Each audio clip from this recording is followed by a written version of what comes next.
ಮನೆ ಮುಂದೆ ಆಟ ಆಡ್ತಾ ಇದ್ದ ಮಕ್ಕಳ ಮೇಲೆ ಬೀದಿ ನಾಯಿಗಳು ದಾಳಿ ನಡೆಸಿದ್ದಾವೆ. ಬಸವ ಕಲ್ಯಾಣ ಪಟ್ಟಣದ ಚಾವೂಸ್ ಗಲ್ಲಿಯಲ್ಲಿ ಈ ಘಟನೆ ನಡೆದಿದೆ. ಬೀದರ್ ಜಿಲ್ಲೆಯ ಬಸವ ಕಲ್ಯಾಣ ಪಟ್ಟಣದ ಚಾವೂಸ್ ಗಲ್ಲಿಯಲ್ಲಿ 2 ಬೀದಿ ನಾಯಿಗಳು ಏಕಾಏಕಿಯಾಗಿ ಮಕ್ಕಳ ಮೇಲೆ ದಾಳಿ ನಡೆಸಿದ್ದಾವೆ. ನಾಯಿಗಳು ಬರ್ತಾ ಇದ್ದಂತೆ ಹೆದರಿ ಅಲ್ಲಿಂದ ಬಾಲಕರು ಓಡಿ ಹೋಗಿದ್ದಾರೆ.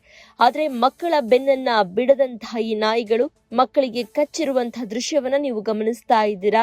ನಾಯಿ ದಾಳಿಗೆ ಹೆದರಿ ಮನೆಯನ್ನ ಸೇರಿದ್ದಾರೆ ಮಕ್ಕಳು ಮನೆಯೊಳಗೆ ಹೋಗಿದ್ದರಿಂದ ನಾಯಿಗಳು ಅಲ್ಲಿಂದ ಓಡಿ ಹೋಗಿದ್ದಾವೆ. ಸದ್ಯ ನಗರಸಭೆಗೆ ಬೀದಿ ನಾಯಿಗಳನ್ನ ನಿಯಂತ್ರಿಸುವಂತೆ ಸ್ಥಳೀಯರು ಮನವಿಯನ್ನ ಮಾಡಿದ್ದಾರೆ. ಮುಂದಾಗುವಂತಹ ಅಪಾಯವನ್ನ ಈಗ್ಲಾದ್ರೂ ಮುಂದೆ ಬಂದು ನಿಲ್ಲಿಸಿ ಅಂತ ಹೇಳಿ ಸ್ಥಳೀಯರು ಮನವಿಯನ್ನ ಮಾಡಿದ್ದಾರೆ.